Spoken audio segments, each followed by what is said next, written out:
السلام عليكم ورحمة الله.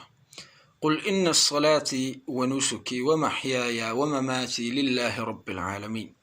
Say all my prayers and my rites of sacrifice and all my living and my death are all purely for Allah subhanahu wa ta'ala, master of all the worlds.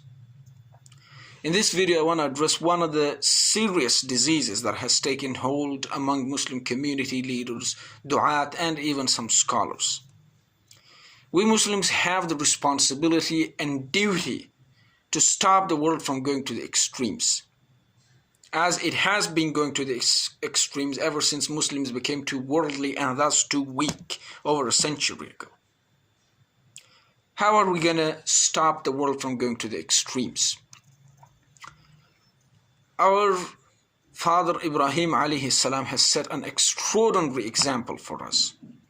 And we have the ability and religious obligation to embody and act according to those attributes.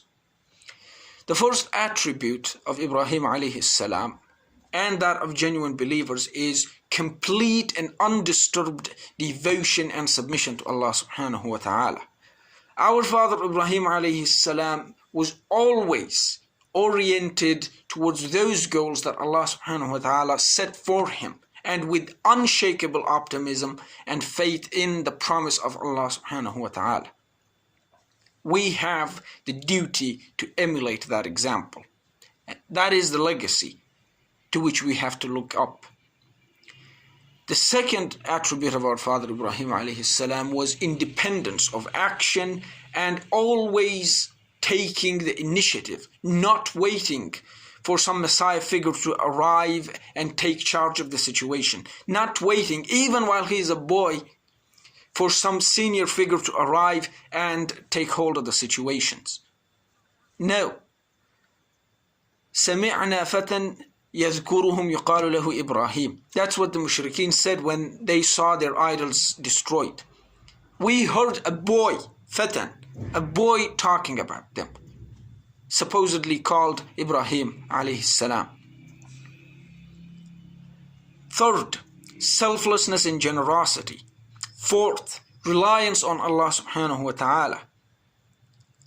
Fifth, wala wal bara, and protective ghira.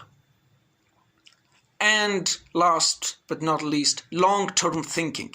Anything that we Muslims are doing isn't for this moment. It is not for the next moment. No, we're thinking long term. Maybe this action that we do, the step that we take right now, could have implications 100 years from now. And we have to have that intention. Every step that we take, we hope it has positive consequences even 100 years from now.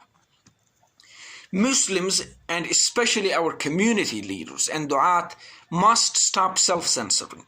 How are we going to fulfill our duty of preventing the world from going to the extremes if we are constantly calculating how not to step on people's toes? 80% of da'wah, or well over 80% of da'wah, is communication. And we have to master this process of communication.